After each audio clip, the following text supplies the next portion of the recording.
Bienvenidos a Historias Sagradas.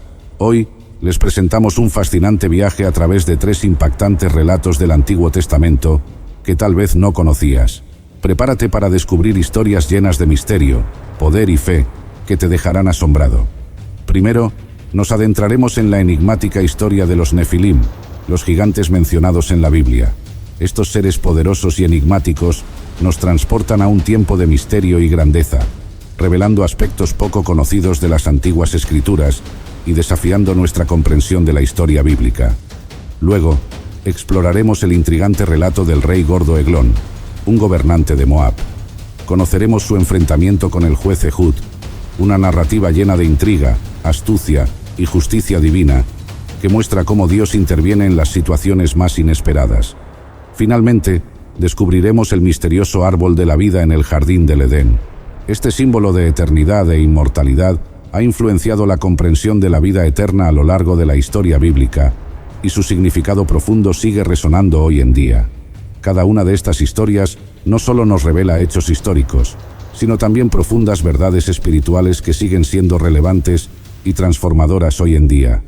Prepárense para un viaje fascinante a través de estas narraciones bíblicas y descubran cómo continúan impactando nuestras vidas.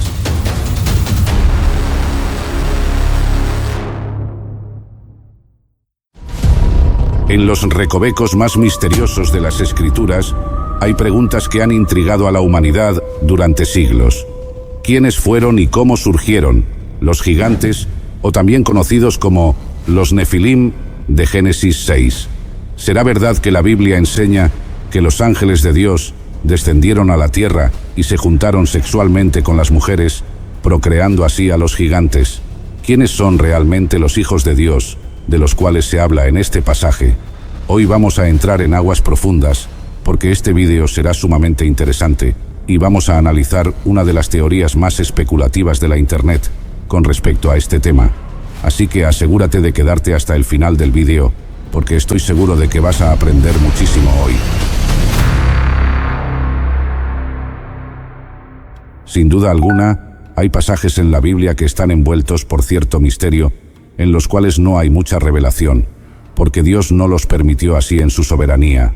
No obstante, la palabra enseña que no podemos enseñar más de lo que está escrito, por lo que, al intentar explicar pasajes oscuros, así debemos dar nuestra opinión con mucho cuidado de no añadirle a la Biblia cosas que ésta no dice, ni enseñar teorías personales como doctrinas, sino que, más bien, debemos dar nuestra apreciación quizás con mucha humildad, porque, insisto, estos son temas profundos y que están rodeados de misterios que nos serán finalmente revelados cuando estemos en el cielo.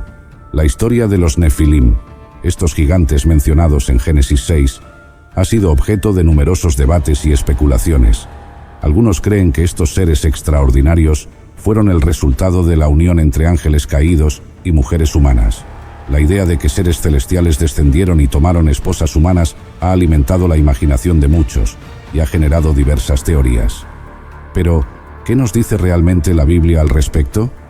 Hace mucho tiempo, en los tiempos antiguos descritos en las Sagradas Escrituras, se relata una historia misteriosa y profundamente intrigante.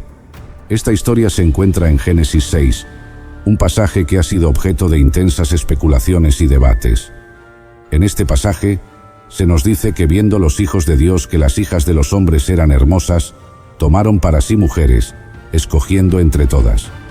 La interpretación de este verso ha sido diversa y a menudo controversial.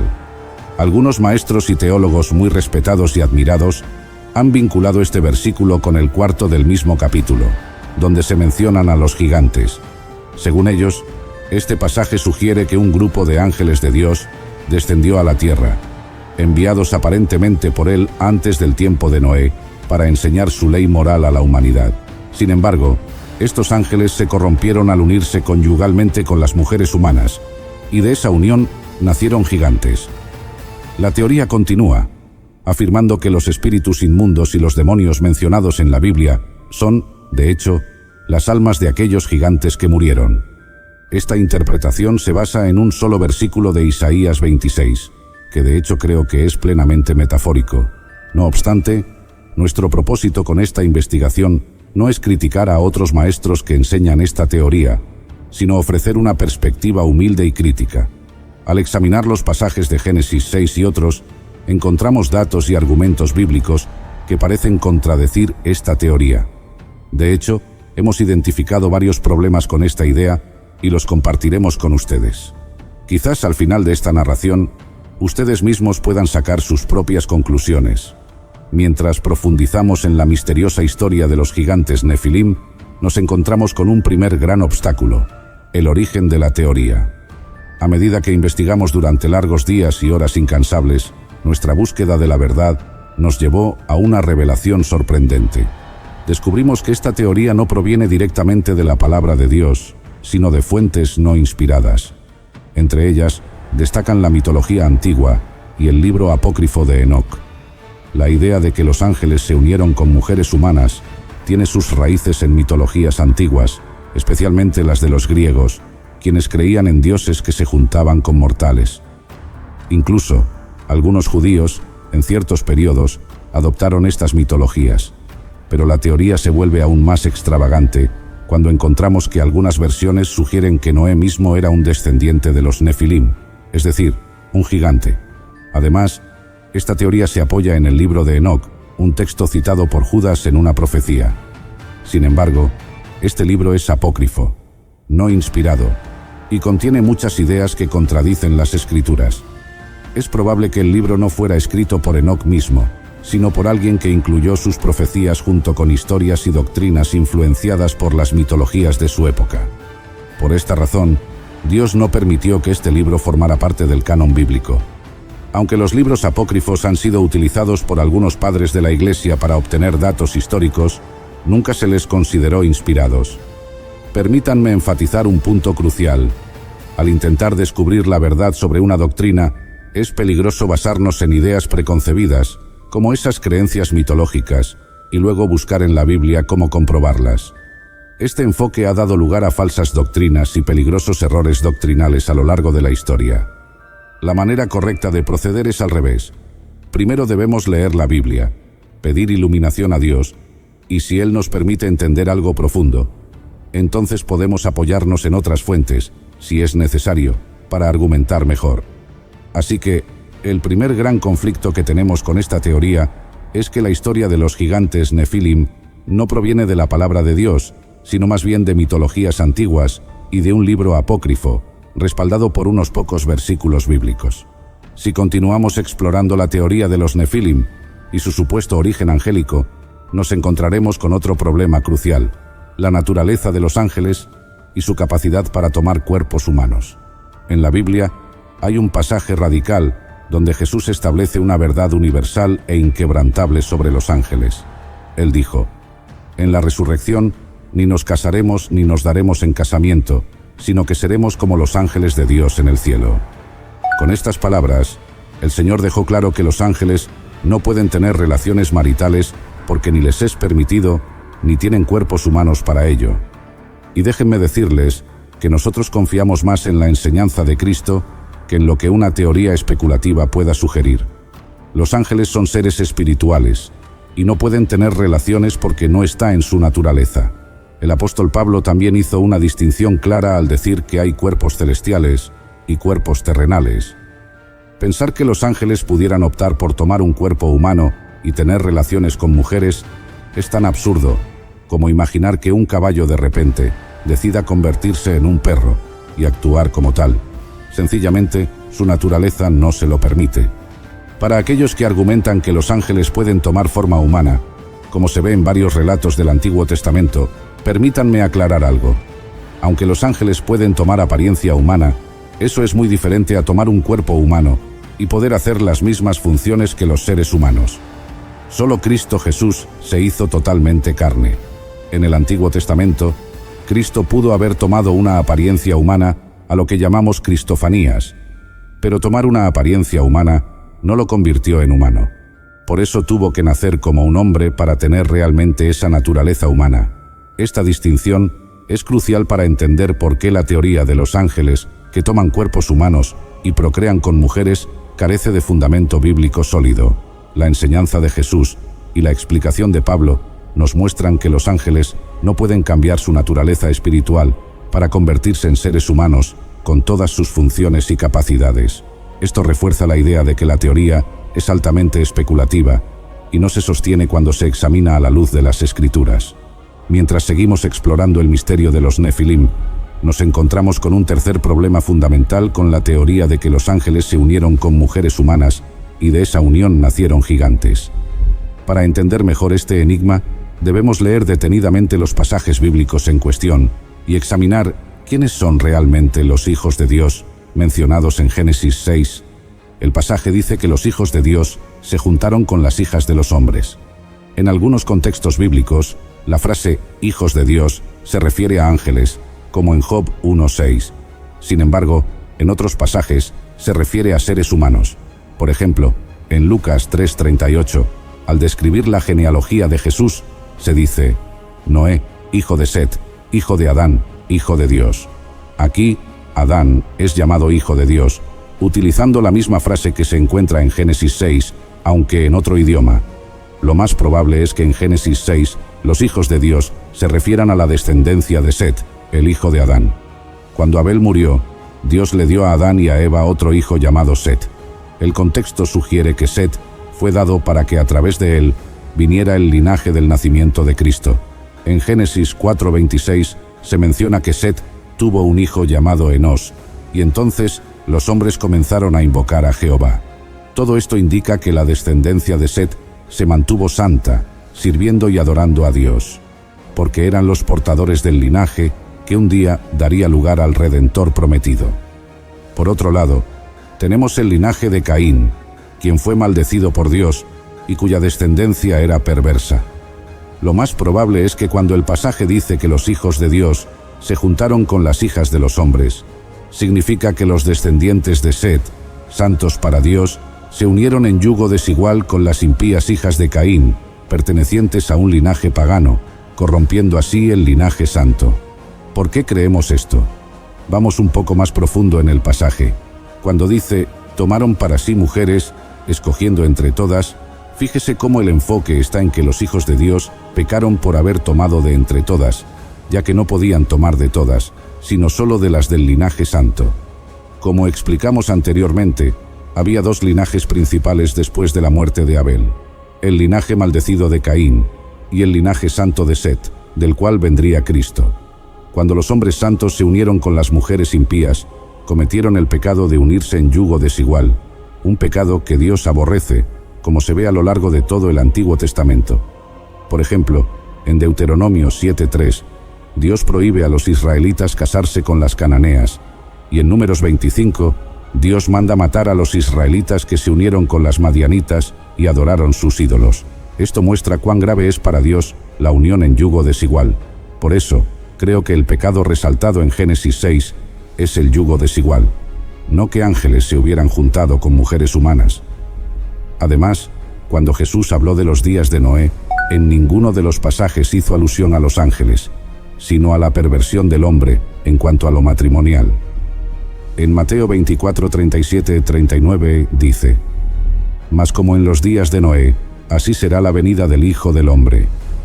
Porque como en los días antes del diluvio, estaban comiendo y bebiendo, casándose y dándose en casamiento, hasta el día en que Noé entró en el arca, y no entendieron hasta que vino el diluvio y se los llevó a todos, así será también la venida del Hijo del Hombre.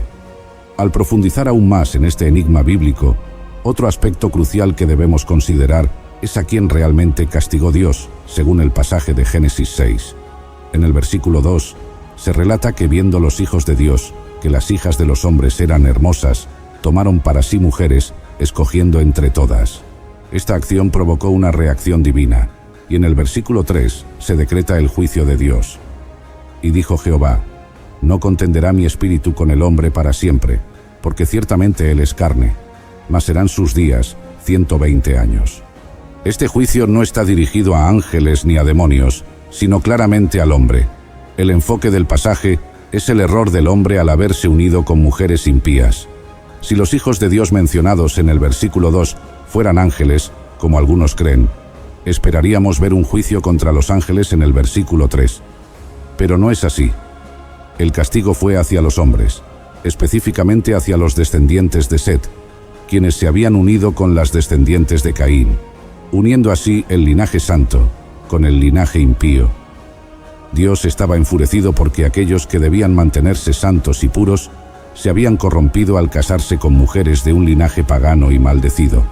Esto muestra que todo el concepto del pasaje gira en torno a la maldad del hombre y su desobediencia a Dios. Si el pasaje hablara de un pecado cometido por ángeles, veríamos una condenación dirigida hacia ellos. Sin embargo, el castigo recayó sobre la humanidad, reforzando la idea de que el problema era la unión impía entre los hombres santos y las mujeres del linaje de Caín. Este juicio divino limitó la vida del hombre a 120 años, subrayando la gravedad de su pecado y la necesidad de restaurar la santidad del linaje humano. Así, queda claro que la interpretación correcta de estos versículos no apunta a una unión entre ángeles y mujeres humanas, sino a la desobediencia y corrupción del hombre al unirse en yugo desigual con linajes impíos, algo que Dios aborrece profundamente.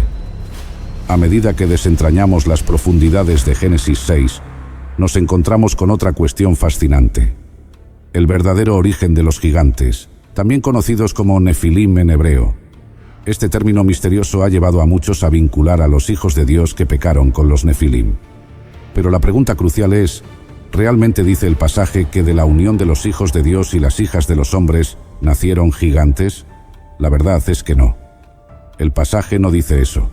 De hecho, los gigantes aparecen en el versículo 4 y no como una consecuencia directa de los versículos anteriores. El pasaje dice textualmente: había gigantes en la tierra en aquellos días, y también después que se llegaron los hijos de Dios a las hijas de los hombres, y les engendraron hijos. Esto nos muestra que los gigantes ya existían antes de la unión entre los justos e impías, y también después de ese evento.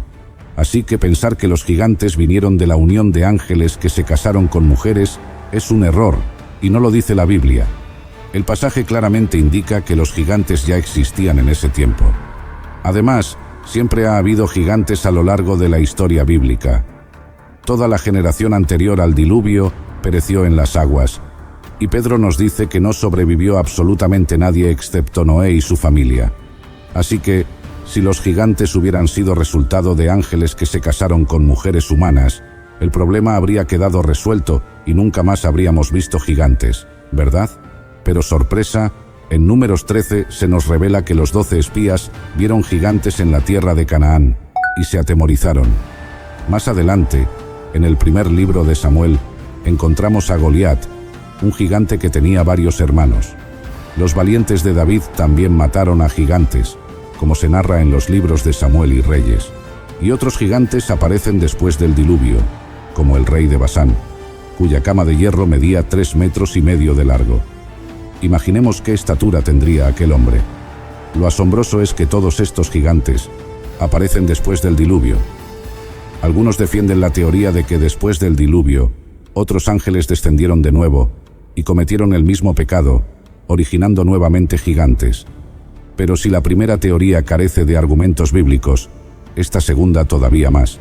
Según estos maestros, esos nuevos gigantes fueron procreados por ángeles después del diluvio para intentar contaminar la raza humana y evitar el nacimiento del Mesías. Pero si ese fuera el propósito satánico, ¿qué evitó que después de que David matara a los últimos gigantes, no vinieran ángeles por tercera vez para hacer lo mismo? Si los gigantes fueron un plan de Satanás para corromper el linaje del Mesías, ¿por qué no lo intentó una tercera vez? La verdad es que esta teoría no tiene lógica.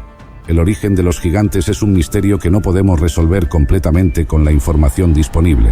No sabemos si se trata de un tema biológico o relacionado con otra causa.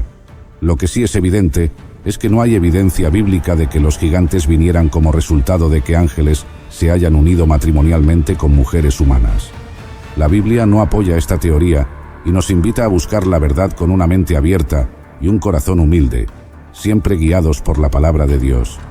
A medida que continuamos desentrañando este enigma bíblico, surge otra pregunta crucial. ¿Qué hacemos con Judas 1:6, donde dice: a los ángeles que no guardaron su dignidad, sino que abandonaron su propia morada, los ha guardado bajo oscuridad, en prisiones eternas, para el día del gran juicio? La respuesta podría ser que este pasaje se refiere a la rebelión inicial de Lucifer y sus ángeles cuando se rebelaron contra Dios, convirtiéndose en Satanás y los demonios, y no al supuesto pecado de los ángeles con mujeres en el tiempo de Noé. Cuando se dice que no guardaron su dignidad y que abandonaron su propia morada, no se refiere a que dejaron sus cuerpos espirituales para tomar cuerpos humanos, sino que no respetaron el lugar de autoridad y rango que Dios les había dado, rebelándose contra él. Dios ha encarcelado a algunos de estos ángeles caídos, mientras que otros permanecen en los aires, posiblemente debido a su gran poder, y fueron reservados en cárceles. Otro pasaje que algunos piensan que apoya la teoría de los ángeles con mujeres humanas es 1 de Pedro 3, 19-20, donde se dice que Cristo fue y predicó a los espíritus encarcelados, los que en otro tiempo desobedecieron, cuando una vez esperaba la paciencia de Dios en los días de Noé, mientras se preparaba el arca. Sin embargo, este pasaje parece referirse más a los seres humanos que pecaron en ese tiempo. En la Biblia a veces se llama espíritus a las personas fallecidas, como en Levítico 20:27, que dice que el hombre o la mujer que evocare espíritus de muertos o se entregare a la adivinación ha de morir. Cuando Dios derramó el diluvio, toda aquella generación malvada pereció en las aguas, excepto Noé y su familia. La palabra indica que ellos no comprendieron hasta que llegó el diluvio. Por esto, cuando Jesús murió, en espíritu fue a darles evidencia del juicio que había venido y de cómo Él es el arca profetizada por aquel evento de antaño. Jesús no fue para sacar a esa gente del infierno, sino solo para darles evidencia y predicarles para su condenación. Por tanto, este pasaje tampoco apoya la teoría de que los ángeles se unieron con las hijas de los hombres. Así que, concluyendo ya el tema, apreciados oyentes, no creemos que sea cierta la teoría especulativa de que ángeles descendieron y se unieron con mujeres conyugalmente, produciendo así gigantes. El origen de los gigantes sigue siendo un misterio, pero ha quedado claro que al menos no provienen de la teoría citada anteriormente. Hoy, viajaremos a través del tiempo para descubrir una historia de valentía, astucia y liberación. Es la historia de Ahod, el hombre de la tribu de Benjamín que era zurdo, y a quien Dios eligió para liberar a Israel de la opresión moabita. Prepárense para un relato lleno de tensión, estrategia y triunfo. En aquellos tiempos oscuros, los israelitas vivían bajo el yugo de Moab, soportando una pesada carga de tributos y opresión. Eglón, el tiránico rey gordo de Moab, reinaba con mano de hierro y una voraz codicia. Su enorme figura simbolizaba no solo su glotonería, sino también el exceso y la injusticia con que gobernaba.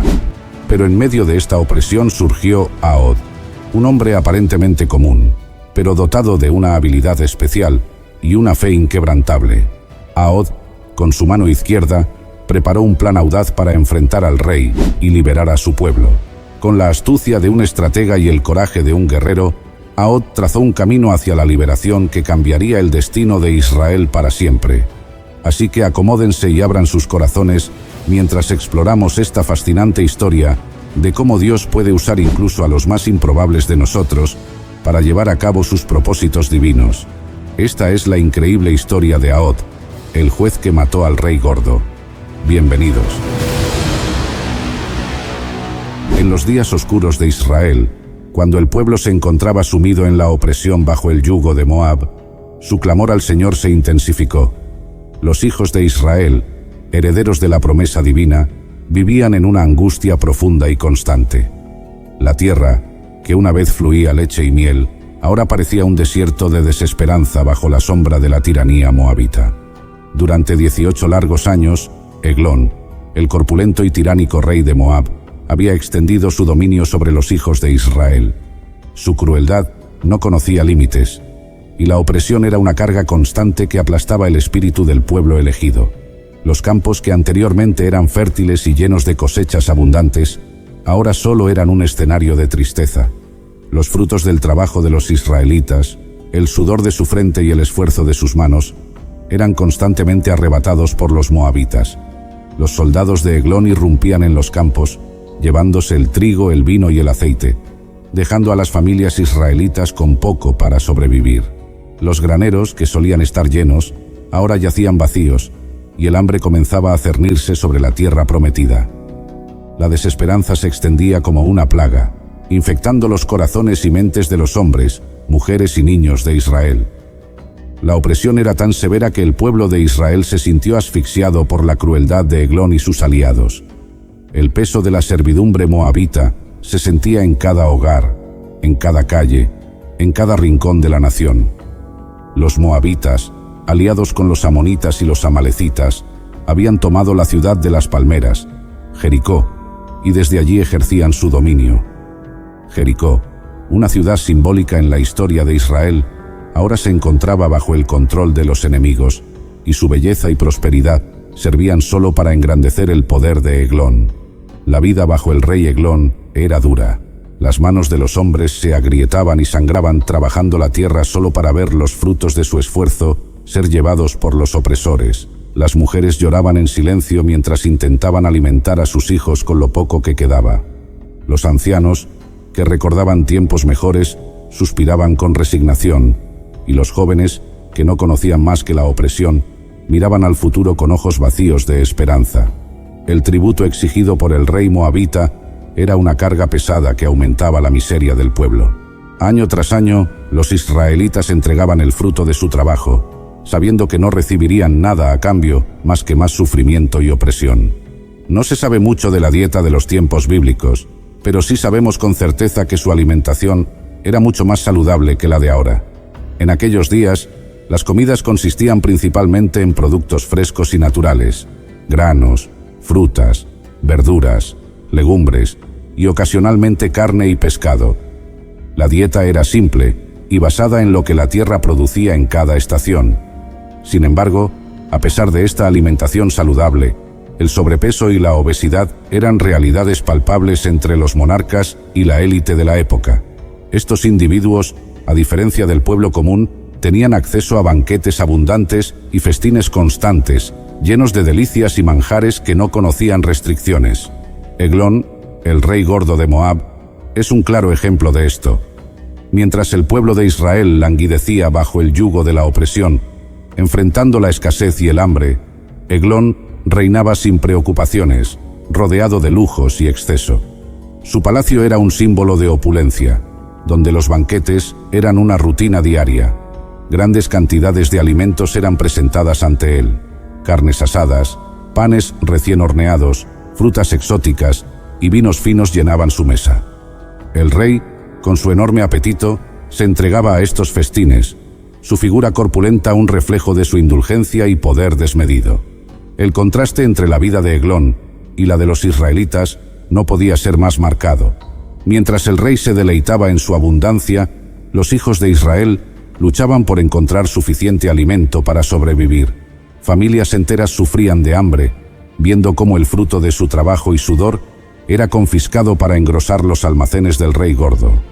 La desesperación del pueblo israelita se intensificaba con cada día que pasaba bajo la tiranía de Eglón.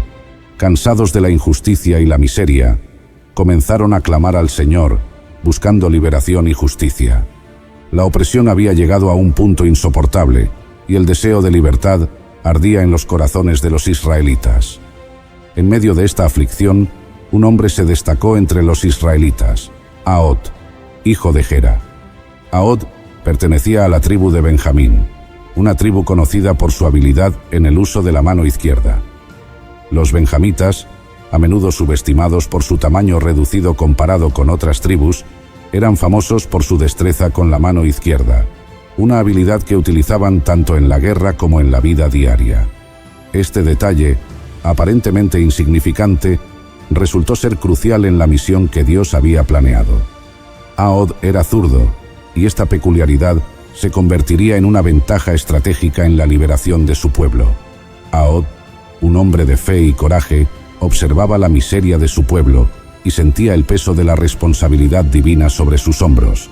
Sabía que debía hacer algo para liberar a Israel del yugo opresor. Su habilidad con la mano izquierda no solo era una rareza, sino un don que Dios había preparado para un propósito mayor. Mientras los demás veían en su habilidad una simple peculiaridad, Ahod entendía que era una herramienta en las manos del Creador. Un día, los israelitas, cargados de tributos y con corazones pesados por la opresión constante, se prepararon para enviar la exigida ofrenda anual al rey Eglón, que era bastante gordo. Este tributo era una dolorosa carga que año tras año vaciaba los graneros y privaba a las familias de Israel de su sustento. Era también una humillante muestra de sumisión a su tirano opresor. La misión de entregar el tributo recayó sobre Ahod, hijo de Gera, un hombre de la tribu de Benjamín, conocido por su astucia y valor. Ahod, consciente de la oportunidad que se le presentaba, se preparó meticulosamente para este encuentro. No solo llevaba consigo el tributo, sino también una intención oculta y una herramienta letal. Había forjado un puñal de 2 filos, un arma mortal de aproximadamente 1 codo de largo, diseñada para cumplir un propósito divino. Ahod guardó cuidadosamente este puñal debajo de su ropa, en el lado derecho, un lugar estratégico que aprovechaba su habilidad con la mano izquierda. Este puñal sería su herramienta de liberación, un símbolo de su determinación y fe. Con manos habilidosas y un corazón lleno de propósito, Ahod forjó el puñal, asegurándose de que fuera afilado y resistente. Lo ocultó bajo su vestidura, en el muslo derecho, un lugar que nadie sospecharía, especialmente porque Ahod era zurdo. Este detalle era crucial, ya que los guardias de Eglón no esperarían que un hombre armado con la mano izquierda llevara un arma en el lado opuesto. Los controles de seguridad en la corte de Eglón eran muy estrictos, y los guardias revisaban cuidadosamente a cualquiera que se acercara al rey. Sin embargo, acostumbrados a revisar el lado izquierdo de los visitantes, nunca se les ocurrió que un arma pudiera estar oculta en el muslo derecho de un zurdo. Este error sería su perdición y la ventaja decisiva de Ahod. El viaje a Jericó, la ciudad de las palmeras, fue largo y lleno de pensamientos y oraciones. Ahod sabía que cada paso lo acercaba a un momento decisivo, un momento que podría cambiar el destino de su pueblo. Cuando finalmente llegaron a la imponente residencia de Eglón, Ahod y su grupo de portadores presentaron el tributo al rey con el debido respeto y sumisión que la situación demandaba. Eglón, el rey gordo, satisfecho y complacido con la riqueza presentada, no sospechó nada y permitió que los israelitas se retiraran en paz. Después de cumplir con la entrega del tributo, Ahod y sus compañeros se alejaron de la opulenta corte de Eglón, aparentando una retirada tranquila y sin incidentes. Sin embargo, una vez fuera de la vista del rey y sus guardias, Ahod tomó una decisión crucial. En su mente, un plan se formaba con claridad, un plan que había sido inspirado por su fervorosa fe y la necesidad imperiosa de liberar a su pueblo. Con determinación, decidió regresar al palacio, esta vez solo, para llevar a cabo la parte más peligrosa y decisiva de su misión. Ahod, con la confianza que le daba su preparación y su propósito divino, regresó al palacio de Eglón y solicitó una audiencia privada con el rey. Los guardias, confiados por la reciente entrega del tributo y la aparente sumisión de los israelitas, permitieron su entrada. Ahod, con un semblante serio y una voz firme, se acercó al corpulento rey y le dijo: «Tengo un mensaje secreto para su majestad, un mensaje de Dios». Eglón, intrigado y quizá un poco vanidoso, deseaba escuchar este mensaje que, según Ahod, era solo para sus oídos. Ordenó a sus guardias y sirvientes que salieran de la cámara, dejándolo a solas con Ahod. Este acto de arrogancia y curiosidad sería su ruina. La habitación quedó en silencio. Solo el rey y el hombre que traía consigo no solo un tributo, sino el instrumento de su liberación. La tensión era palpable. Cada segundo transcurría con una lentitud exasperante, como si el tiempo mismo estuviera conteniendo el aliento en anticipación de lo que estaba por ocurrir.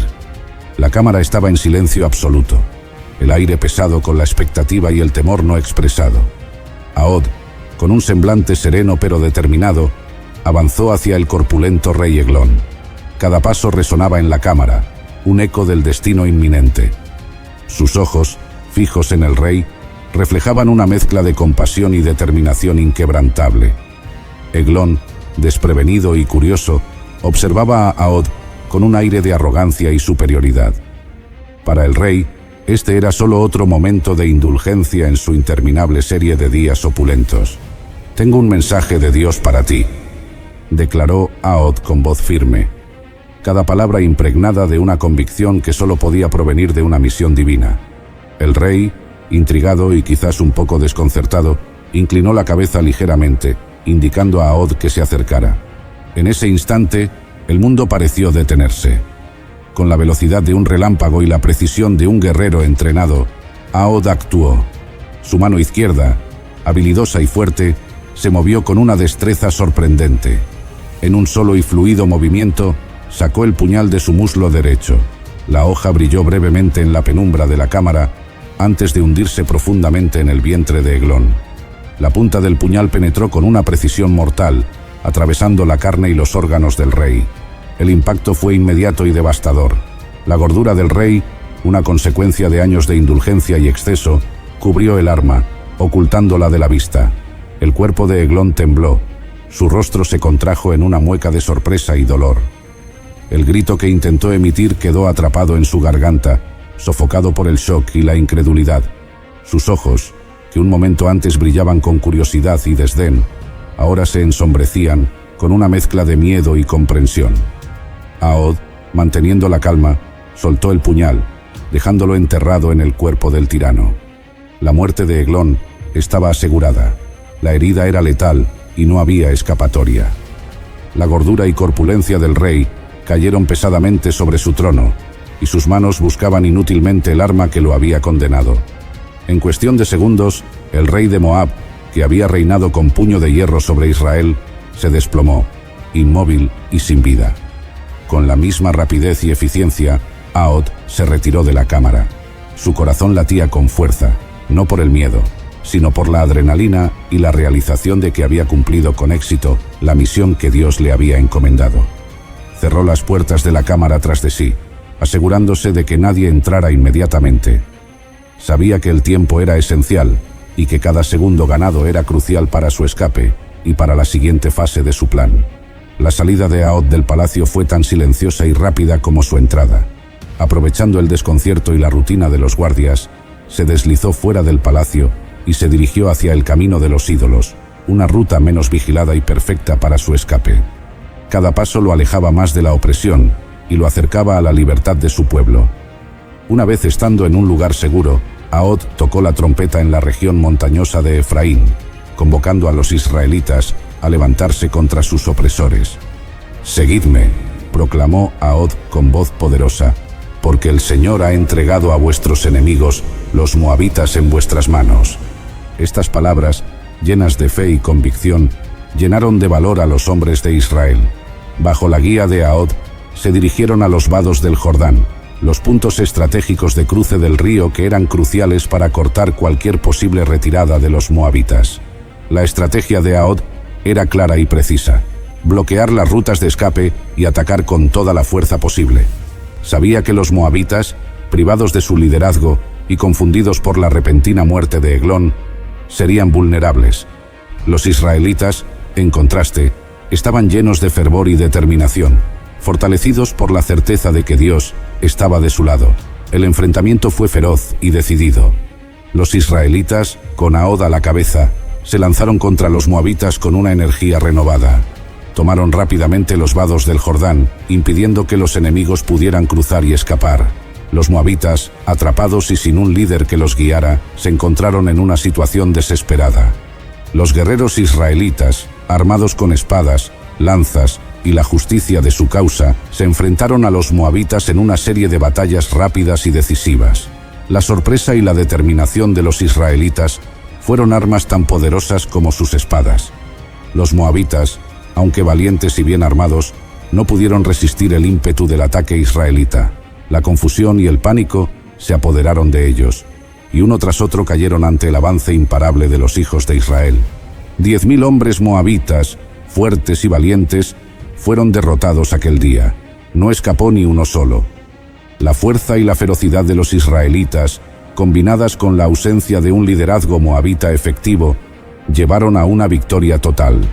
La muerte de Eglón había desmoronado la estructura de poder moabita, y la acción decisiva de Aod y su ejército completó la liberación de Israel. Con la victoria asegurada, los israelitas celebraron y dieron gracias a Dios por su liberación. La opresión moabita había llegado a su fin, y la tierra de Israel tuvo paz durante 80 años. La victoria no solo significaba el fin del yugo opresor, sino también el comienzo de un nuevo período de prosperidad y tranquilidad para el pueblo elegido. Ahod, el benjamita zurdo, se convirtió en un héroe y un símbolo de la liberación que Dios había concedido a su pueblo. Su valentía y su fe demostraron que Dios puede usar a cualquier persona, sin importar sus peculiaridades, para llevar a cabo grandes obras. La historia de Ahod y la liberación de Israel se convirtieron en un testimonio perdurable del poder de la fe y la justicia divina. En el vasto panorama de las Escrituras Sagradas hay un símbolo que se eleva con un misterio y una majestuosidad incomparables: el árbol de la vida. ¿Qué conexión oculta tiene con nuestra búsqueda de inmortalidad? ¿Cómo influye en nuestra comprensión de la redención y la vida eterna?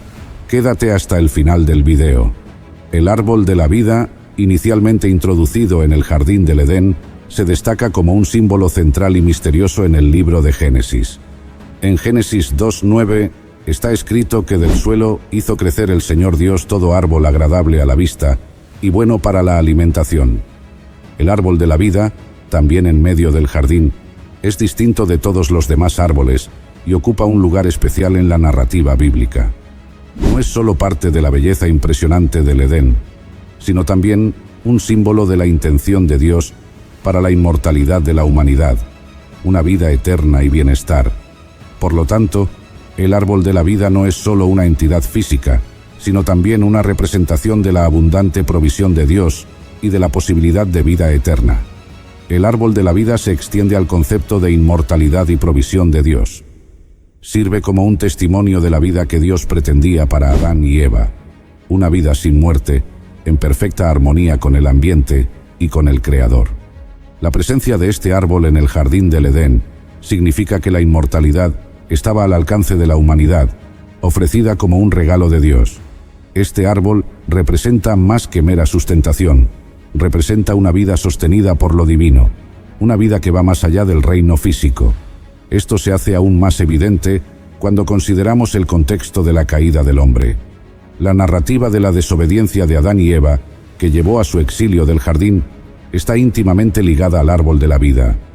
La historia de Adán y Eva y su destierro del jardín del Edén, que incluyó al árbol de la vida, es un momento clave en la historia de la creación en la Biblia, resaltando temas de tentación, desobediencia y la pérdida de las bendiciones divinas.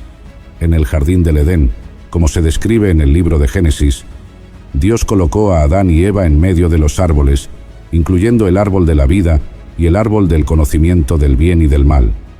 Dios les mandó, como se declara en Génesis 2:16-17, «De todo árbol del jardín comerás libremente, pero del árbol del conocimiento del bien y del mal no comerás de él, pues el día en que de él comas ciertamente morirás».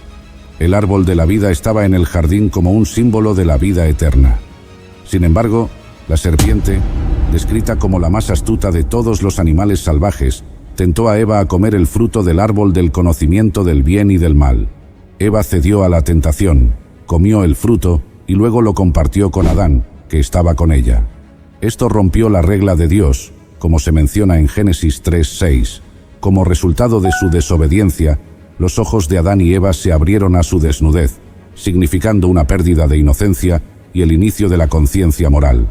Dios, al descubrir su desobediencia, pronunció juicios sobre la serpiente, Eva y Adán, incluyendo los dolores del parto y el trabajo arduo de cultivar la tierra para sustento. Más significativamente, en Génesis 3:22-23, Dios dijo: «He aquí que el hombre ha llegado a ser como uno de nosotros, conociendo el bien y el mal, y ahora, para que no extienda la mano, tome también del árbol de la vida y coma y viva para siempre». Por tanto, el Señor Dios lo envió fuera del jardín del Edén. Este acto de destierro del jardín del Edén significó que Adán y Eva ya no tenían acceso al árbol de la vida. Esta ley significó la negación del fácil acceso a la vida eterna y a la comunión ininterrumpida con Dios que habían disfrutado. Así, el árbol de la vida, una vez al alcance en la belleza del Edén, se convirtió en un símbolo lejano de lo que se perdió debido a la desobediencia. Se destacó como un recordatorio de la vida que podría haber sido si hubieran permanecido obedientes al mandato de Dios. La historia del pecado de Adán y Eva y su subsiguiente destierro del árbol de la vida es una narrativa fundamental sobre la desobediencia y la pérdida de la comunión divina. Tras la expulsión de Adán y Eva del jardín del Edén, Dios colocó querubines y una espada llameante giratoria para guardar el camino hacia el árbol de la vida. Los querubines son la primera jerarquía angelical que aparece en la Biblia, justo después de la caída de Adán y Eva. Tras la gran caída de Adán y Eva, encontramos a los querubines. Se volvió inútil para Adán y Eva esperar justicia, vida y felicidad bajo el primer pacto que hicieron con Dios, ya que estaba irremediablemente roto y ningún beneficio podría ser extraído de él. Es increíble pensar que un evento tan importante ocurrió hace tanto tiempo, pero el impacto de ese encuentro todavía puede sentirse hasta hoy. No se menciona en la Biblia que los querubines hayan sido designados para impedir a Adán y sus descendientes eternamente del árbol de la vida. Los querubines fueron nombrados para impedir a Adán y Eva de acceder al árbol de la vida de la manera que solían antes de pecar. Por más que Adán anhelaba regresar al jardín del Edén, los querubines le recordaban que había roto la ley de Dios. En el Nuevo Testamento, Jesús no habla directamente sobre el árbol de la vida de la misma manera que se presenta en el Antiguo Testamento o en el libro del Apocalipsis. El árbol de la vida, en el contexto de las enseñanzas de Jesús, es más metafórico y está vinculado a los conceptos de vida eterna y nutrición espiritual, temas centrales en sus enseñanzas. En sus historias y enseñanzas, Jesús usó ejemplos que son similares en significado al árbol de la vida, enfatizando la idea de vivir para siempre y encontrar la verdadera felicidad espiritual, creyendo y permaneciendo íntimamente conectados a Jesús. El único lugar en el Nuevo Testamento donde se menciona el árbol de la vida es en el libro del Apocalipsis, y cada vez que se menciona, la frase tiene un significado cósmico y espiritual. Una promesa se hace en Apocalipsis 2:7 de que aquel que venza comerá de este árbol, que se dice, está situado en el paraíso de Dios. Vemos este fantástico árbol en la nueva tierra. En todo el mundo hay innumerables ciudades que ofrecen su propio encanto y belleza únicos, cada una con su conjunto de atracciones y significado cultural. A pesar de ello, hay una ciudad que ocupa un lugar especial en nuestros corazones, aquella a la cual siempre anhelamos regresar al final de cualquier viaje. Esta ciudad es un lugar de confort y familiaridad, donde nos sentimos pertenecientes y en paz. Curiosamente, la palabra ciudad se menciona 11 veces a lo largo del libro del Apocalipsis, específicamente en los capítulos 21 y 22. Estas referencias no son meramente figuras de lenguaje, sino una indicación clara de un lugar real que se está describiendo. Esta ciudad es donde Dios y su pueblo coexistirán en perfecta armonía y unidad, libres de todas las formas de mal y sufrimiento. Es un lugar de esperanza y promesa, un verdadero paraíso que aguarda a todos aquellos que creen en la palabra de Dios. Y porque viviremos en esa ciudad en nuestros cuerpos físicamente resucitados, necesitaremos una ciudad física para habitar. No es un lugar fantástico, no es solo una idea, es un lugar real. La ciudad celestial es una ciudad preciosa. Cuando la Biblia dice que esa ciudad refleja luz, no es debido a ninguna combustión material ni al consumo de combustible. La luz del mundo viene del propio Cordero, y Él será la luz de la ciudad en ese tiempo. No es de extrañar que Pablo haya descrito nuestro futuro de esa manera en la primera carta a los Corintios 2:9. Pero como está escrito, lo que ojo no vio, ni oído oyó, ni subió al corazón del hombre, son las cosas que Dios ha preparado para los que le aman, los que le mantienen en reverencia afectuosa, obedecen a Él y reconocen agradecidamente los beneficios que Él ha concedido. Tendremos el privilegio de disfrutar del fruto del mismo árbol que nutrió a Adán y Eva, los primeros seres humanos. Ese fruto estará disponible para nosotros libremente, indicando la bendición de esa época. Apocalipsis 2:7. En la Biblia amplificada dice: el que tiene oídos, oiga lo que el Espíritu dice a las iglesias. Al que venza, le concederé el privilegio de comer el fruto del árbol de la vida que está en el paraíso de Dios. En Apocalipsis 22:1-2, el árbol de la vida se retrata en la visión de la Nueva Jerusalén. El pasaje dice: luego el ángel me mostró el río del agua de la vida, brillante como cristal, que fluía del trono de Dios y del Cordero. En medio de la calle principal de la ciudad, a cada lado del río estaba el árbol de la vida, que producía 12 cosechas de fruto, dando su fruto cada mes, y las hojas del árbol son para la sanación de las naciones. Esta explicación crea una imagen de un árbol que siempre da vida y está lleno de fruto. posee poderes curativos y está al lado de un río muy claro que viene del trono de Dios. Entonces, el árbol de la vida, en el Apocalipsis, representa vida física, restauración espiritual y vida eterna. Su reaparición en el último libro de la Biblia simboliza la restauración completa de lo que se perdió en el Edén, marcando el fin de la maldición del pecado y de la muerte. El árbol simboliza el vínculo inquebrantable entre Dios y las personas, representando la vida eterna que Dios da a aquellos en la Nueva Jerusalén. La ubicación del árbol de la vida en la Nueva Jerusalén, la ciudad celestial, es realmente importante. Se encuentra a ambos lados del río de la vida que fluye directamente del trono de Dios. Esto muestra cuán central y significativo es el árbol de la vida en esta ciudad especial hecha por Dios. Esta posición refleja la accesibilidad y abundancia del árbol, sugiriendo que la vida que ofrece está libremente disponible para todos en la ciudad, nuevamente sugiriendo la provisión incesante y presencia de Dios. El árbol de la vida se describe como produciendo 12 tipos de fruto, dando una nueva cosecha cada mes. Esta naturaleza continua de producir frutos ilustra la abundancia inagotable de las provisiones de Dios. Además, las hojas del árbol se dicen que son para la sanación de las naciones. Esta sanación no es solo física, sino que representa la reconciliación y restauración de todos los pueblos, una cura de las divisiones y heridas que han atormentado a la humanidad a lo largo de la historia. En general, la descripción del árbol de la vida en Apocalipsis 22:1-2 es rica en imágenes. Representa la culminación del plan de Dios para la restauración y la vida eterna, estando prominentemente en la Nueva Jerusalén.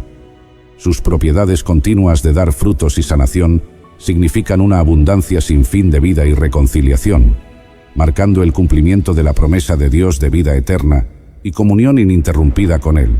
La Biblia inicia con la descripción de un árbol de la vida. Ahora, al final de todas las cosas, vemos el árbol de la vida nuevamente. Es un poco difícil visualizar esa escena pintoresca en nuestras mentes.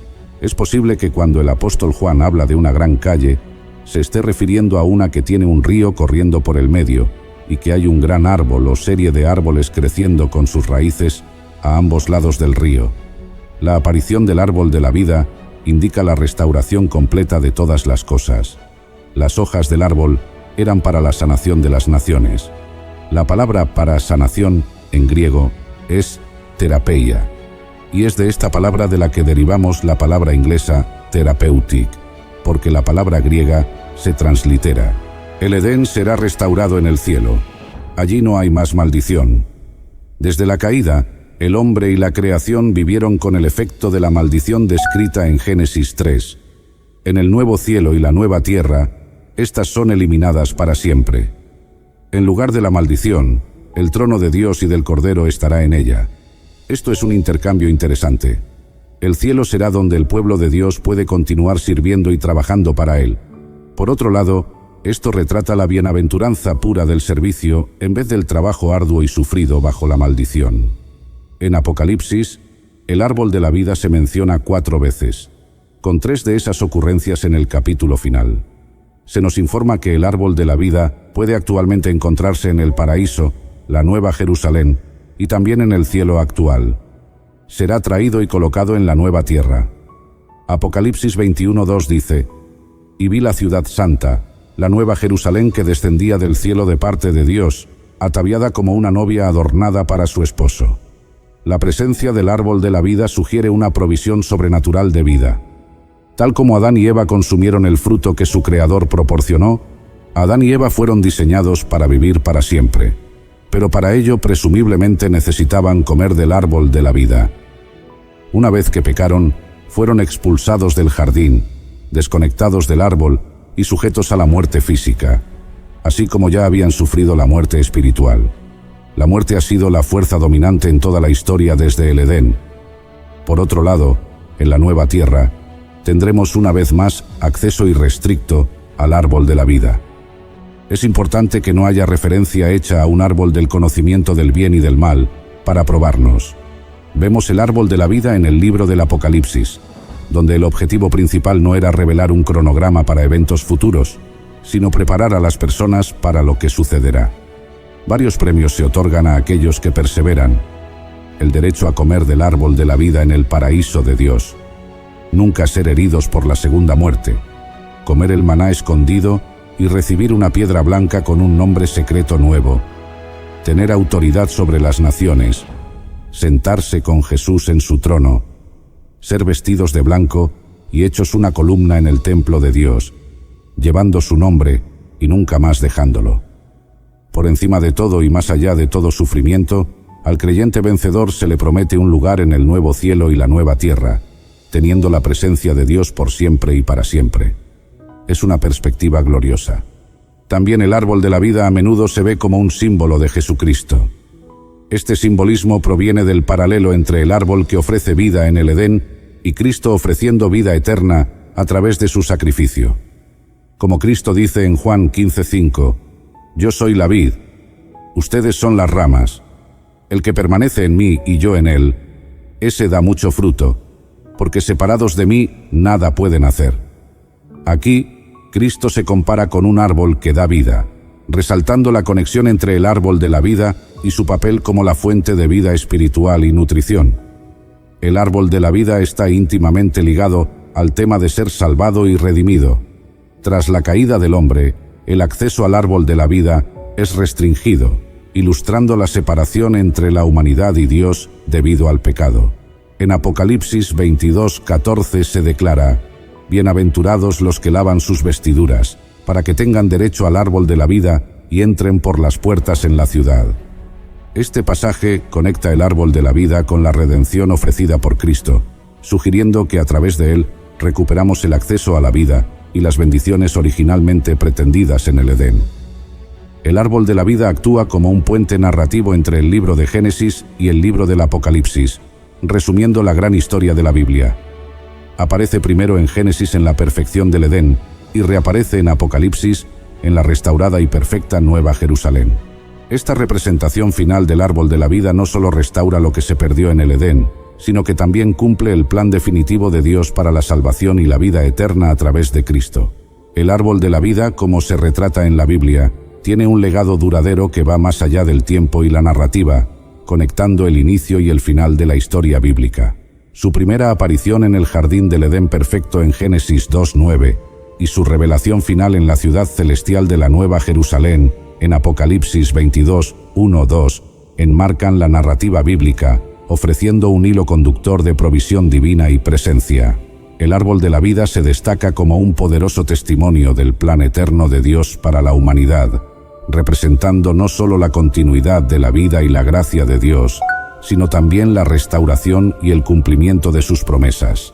Este símbolo duradero, ofreciendo curación y vida eterna, refleja la historia principal de la Biblia, un camino desde el comienzo de todo hasta ser salvado, mostrando el amor y cuidado constante e interminable de Dios por las personas.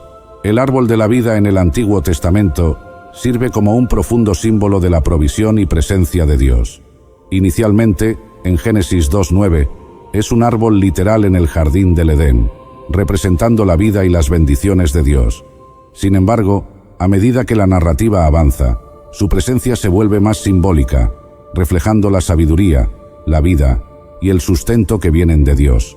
Por ejemplo, en Proverbios 3:18, la sabiduría se describe como un árbol de la vida para aquellos que se aferran a ella, y aquellos que la abrazan serán bendecidos. Esta metáfora extiende el significado del árbol más allá del Edén, en los libros poéticos de Salmos y Proverbios en la Biblia. Curiosamente, el árbol de la vida está notablemente ausente en grandes eventos y profecías bíblicas. Por ejemplo, durante el Éxodo, las peregrinaciones en el desierto y hasta en los principales libros proféticos como Isaías, Jeremías y Ezequiel, no hay mención directa al árbol. Esta ausencia puede verse como representativa en sí misma, simbolizando la distancia entre la humanidad y la vida divina y las bendiciones que el árbol ilustra. La falta de su presencia en narrativas de exilio y sufrimiento puede significar el aislamiento espiritual y qué tan distantes estamos de la vida perfecta en el Edén, donde todo estaba en armonía con lo que Dios proveyó. El árbol de la vida, desde su aparición en el Edén hasta su promesa futura en la Nueva Jerusalén, se erige como un símbolo majestuoso de la vida eterna, la provisión divina y la restauración espiritual. Representa no solo la belleza y el esplendor del paraíso perdido, sino también la esperanza y la redención a través de Jesucristo. A lo largo de las Escrituras, este árbol nos recuerda el propósito original de Dios para la humanidad, una vida en plena comunión con Él, libre de pecado y muerte. Su presencia en el Apocalipsis nos asegura que, a pesar de las pruebas y tribulaciones de la vida, hay un futuro glorioso preparado para aquellos que perseveren en la fe. En este viaje épico a través de la Biblia, hemos desvelado los increíbles secretos del árbol de la vida, un testimonio eterno del amor de Dios, su promesa de vida eterna y su anhelo de restaurar la comunión perfecta con su creación. Así, al meditar en este profundo misterio, somos llamados a vivir en fe, esperanza y amor, esperando con ansias el día en que podamos acceder nuevamente a este árbol en la presencia gloriosa de nuestro Señor. Gracias por llegar hasta el final de este viaje a través de la majestuosidad y el misterio del árbol de la vida. Espero que esta reflexión haya enriquecido tu comprensión y fortalecido tu fe en las promesas eternas de Dios. Si te ha gustado este contenido, danos un buen like y no olvides suscribirte a nuestro canal Historias Sagradas y activar la campanita de notificaciones para que no te pierdas ninguna de nuestras próximas historias bíblicas. Hasta la próxima y que Dios te bendiga abundantemente.